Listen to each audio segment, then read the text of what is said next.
নমস্কাৰ বন্ধু বান্ধৱীসকল, আপোনালোক যদি কৰ্কট ৰাশিৰ জাতক জাতিকা হয় তেন্তে আগন্তুক 5 এপ্ৰিলৰ পৰা 14 এপ্ৰিললৈকে এই সময়খিনি আপোনাৰ জীৱনত কিছুমান গুৰুত্বপূৰ্ণ পৰিৱৰ্তন লৈ আহিব পাৰে। এই সপ্তাহত কিছুমানৰ ক্ষেত্ৰত ভাগ্য আপোনাৰ পক্ষত থাকিব, কিন্তু কিছুমান ক্ষেত্ৰত সাৱধানতা অৱলম্বন কৰাটো খুবেই প্ৰয়োজন। এই সময়ছোৱাত আপোনাৰ জীৱনত ধন সম্পত্তি, কৰ্মজীৱন, প্ৰেম আৰু পাৰিবাৰিক জীৱনৰ ক্ষেত্ৰত নতুন সংকেত দেখা যাব। কিছুমান লুকাই থকা সুযোগ হঠাৎ আপোনাৰ সন্মুখত আহিব পাৰে আৰু সেই সুযোগ ঠিক সময়ত চিনাক্ত কৰিব পাৰিলে আপোনাৰ ভাগ্যৰ দুৱাৰ খুলি যাব পাৰে। কিন্তু একে সময়তে এই সপ্তাহত গুপ্ত শত্ৰু আৰু ভুল সিদ্ধান্তৰ পৰা সাৱধান থাকিব লাগিব।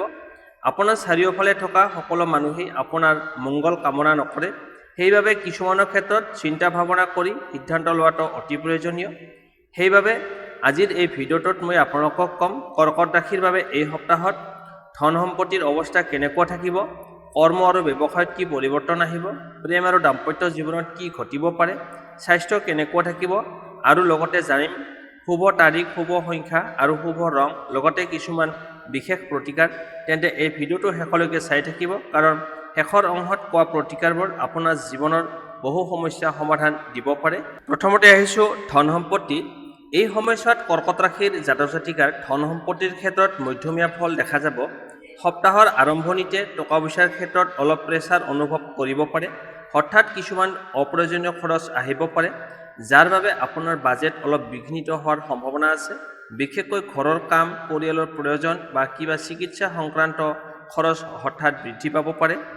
কিন্তু চিন্তা কৰাৰ দৰে ডাঙৰ সমস্যা নহয়, কাৰণ এই সময়তে আন এফালে এক ধন আহিবলৈ কিছুমান নতুন পথ খুলিব পাৰে। বহুদিন ধৰি ৰৈ থকা ধন, কিবা ঋণ বা পাবলগীয়া টকা এই সময়ত পুনৰ ঘূৰাই অহাৰ সম্ভাৱনা আছে। যিসকল লোকে ব্যৱসায় কৰে তেওঁলোকৰ বাবে এই সপ্তাহত নতুন গ্ৰাহক বা নতুন লাভৰ সুযোগ দেখা যাব পাৰে। যদি আপুনি চাকৰি কৰে তেন্তে এই সময়ত অলপ সাৱধান থাকিব লাগিব। টকা পইচাৰ ক্ষেত্ৰত খুব ডাঙৰ সিদ্ধান্ত নল'ব, বিশেষকৈ নতুন ইনভেষ্ট বা ডাঙৰ খৰচৰ কৰাৰ আগতে ভালকৈ চিন্তা কৰক। কিছুমান মানুহৰ কথা শুনি টকা লগোৱাটো এই সময়ত ঠিক নহয়।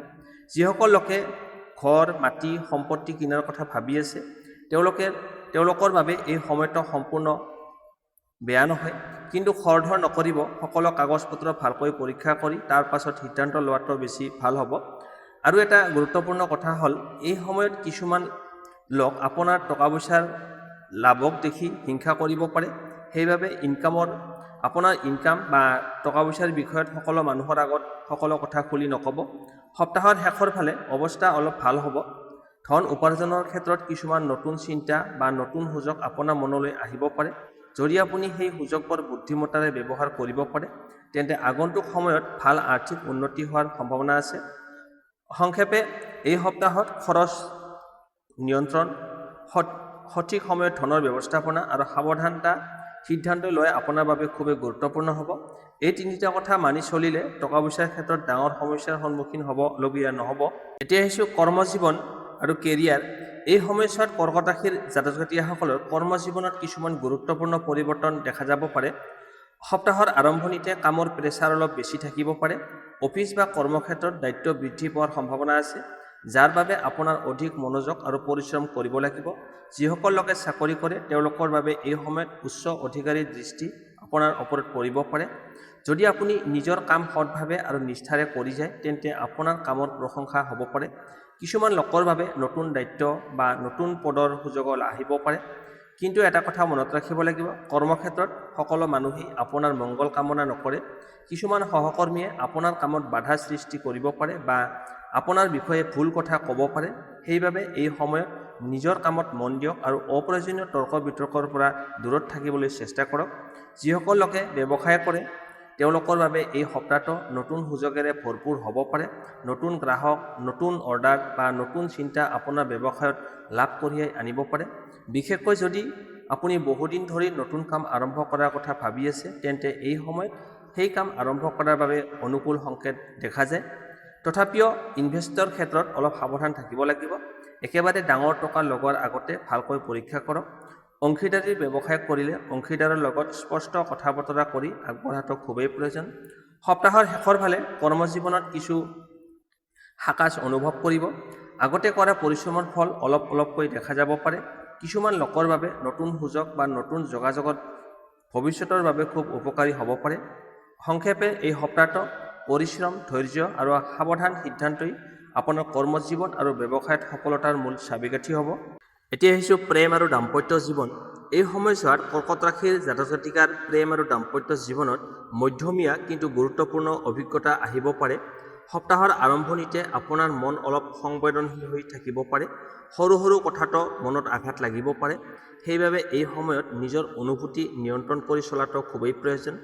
যিসকল লোকে প্ৰেম সম্পৰ্কৰ লগত জড়িত হৈ আছে তেওঁলোকৰ বাবে এই সময়ত সংগীৰ লগত যোগাযোগ আৰু বুজাবুজি অতি গুৰুত্বপূৰ্ণ হ'ব।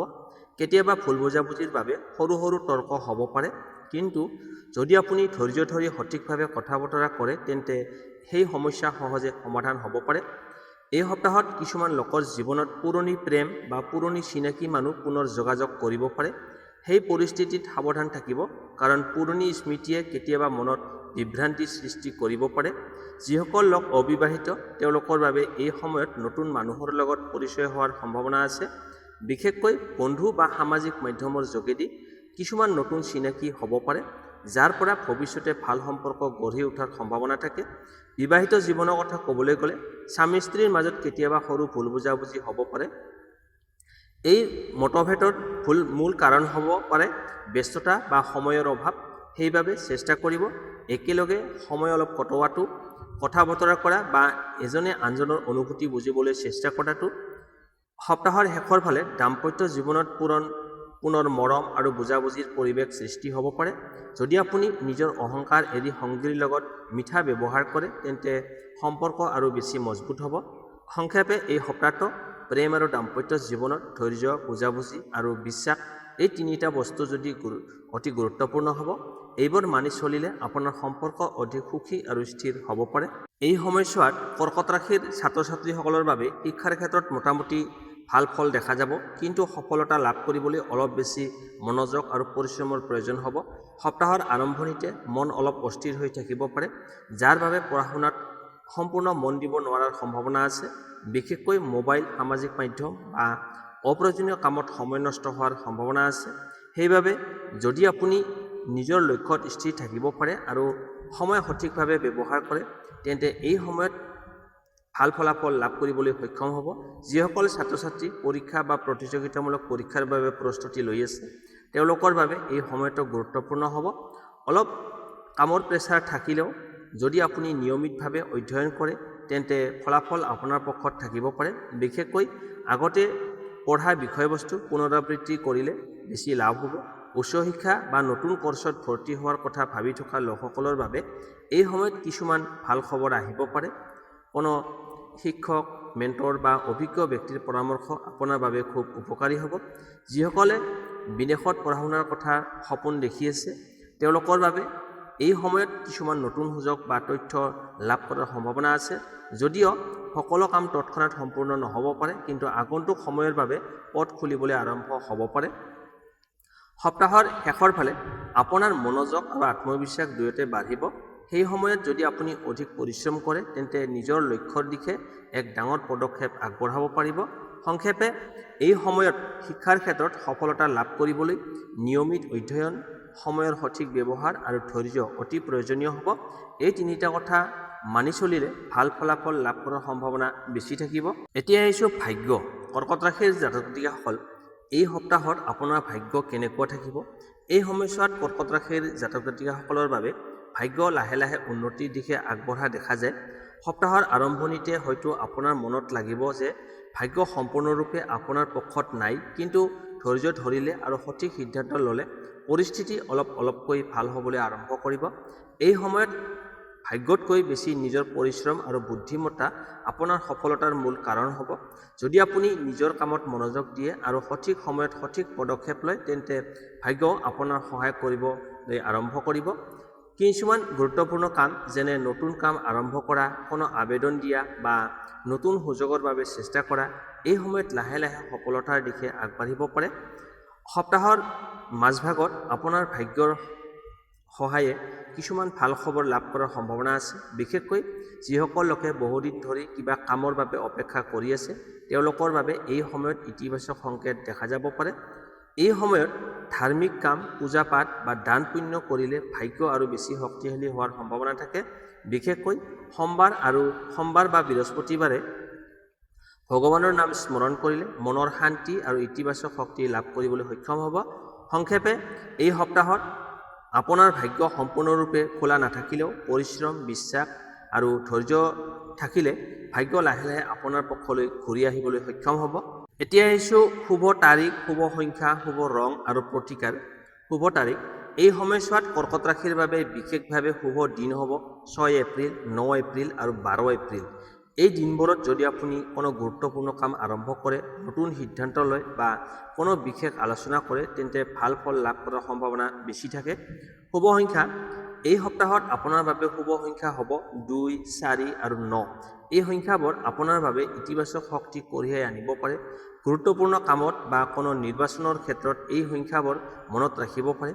শুভ ৰং, এই সময়ত আপোনাৰ বাবে শুভ ৰং হ'ব বগা, ৰূপালী আৰু হালধীয়া। এই ৰংবোৰ ব্যৱহাৰ কৰিলে আপোনাৰ মনোবল আৰু ইতিবাচক শক্তি বৃদ্ধি পাব পাৰে। বিশেষকৈ গুৰুত্বপূৰ্ণ কামত বা সাক্ষাৎকাৰত এই ৰঙৰ কাপোৰ পৰিধান কৰিলে শুভ ফল লাভ কৰাৰ সম্ভাৱনা বেছি আছে। প্ৰতিকাৰ, এই সপ্তাহত কিছুমান সৰু সৰু প্ৰতিকাৰ মানি চলিলে বহু সমস্যাৰ পৰা ৰক্ষা পাব পাৰে। 1 নম্বৰ, সোমবাৰে ভগৱান শিৱৰ নাম স্মৰণ কৰক আৰু সম্ভৱ হ'লে শিৱ মন্দিৰত গৈ পানী বা গাখীৰ অৰ্পণ কৰক। 2 নম্বৰ, গৰীব মানুহক বগা বস্তু যেনে চাউল, চেনি, গাখীৰ দান কৰক। 3 নম্বৰ, প্ৰতিদিনে পুৱা সূৰ্য উদয়ৰ সময়ত সূৰ্যক প্ৰণাম কৰক আৰু মনত ইতিবাচক চিন্তা ৰাখক। 4 নম্বৰ, ঘৰত অপ্ৰয়োজনীয় তৰ্ক বিতৰ্কৰ পৰা দূৰত থাকিবলৈ চেষ্টা কৰক। এই সৰু সৰু প্ৰতিকাৰবোৰ মানি চলিলে আপোনাৰ জীৱনত শান্তি, সৌভাগ্য আৰু ইতিবাচক শক্তি বৃদ্ধি হোৱাৰ সম্ভাৱনা প্ৰবল আছে। বন্ধু-বান্ধৱীসকল, এয়া আছিল কৰ্কট ৰাশিৰ বাবে 5 এপ্ৰিলৰ পৰা 14 এপ্ৰিললৈকে সাপ্তাহিক ৰাশিফল। যদি আপুনি এই সময়ছোৱাত ধৈৰ্য, বুদ্ধিমত্তা আৰু সঠিক সিদ্ধান্ত লৈ আগবাঢ়ে তেন্তে বহু সমস্যাৰ মাজতো সফলতাৰ পথ মুকলি হ'ব পাৰে।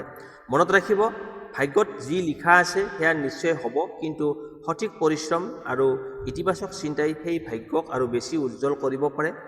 যদি এই তথ্যবোৰ আপোনাৰ বাবে উপকাৰী যেন লাগিল তেন্তে ভিডিঅ'টো লাইক কৰক, চেনেলটো ছাবস্ক্ৰাইব কৰক আৰু বেল আইকনটো অন কৰি ৰাখক, যাতে আগন্তুক দিনত এই ধৰণৰ ৰাশিফল আৰু জ্যোতিষ সম্বন্ধীয় নতুন ভিডিঅ'বোৰ প্ৰথমে আপুনি পাব পাৰে। আৰু আপোনাৰ ৰাশি কৰ্কট হয় নে নহয় কমেণ্টত অৱশ্যেই লিখিব। আপোনাৰ মতামত আৰু অভিজ্ঞতা আমাৰ বাবে খুবেই মূল্যৱান। ধন্যবাদ বন্ধু-বান্ধৱীসকল। আগন্তুক দিনবোৰ আপোনাৰ জীৱনত সুখ, শান্তি আৰু সফলতা লৈ আহক। পুনৰ দেখা হ'ম এক নতুন ভিডিঅ'ৰ সৈতে। ধন্যবাদ।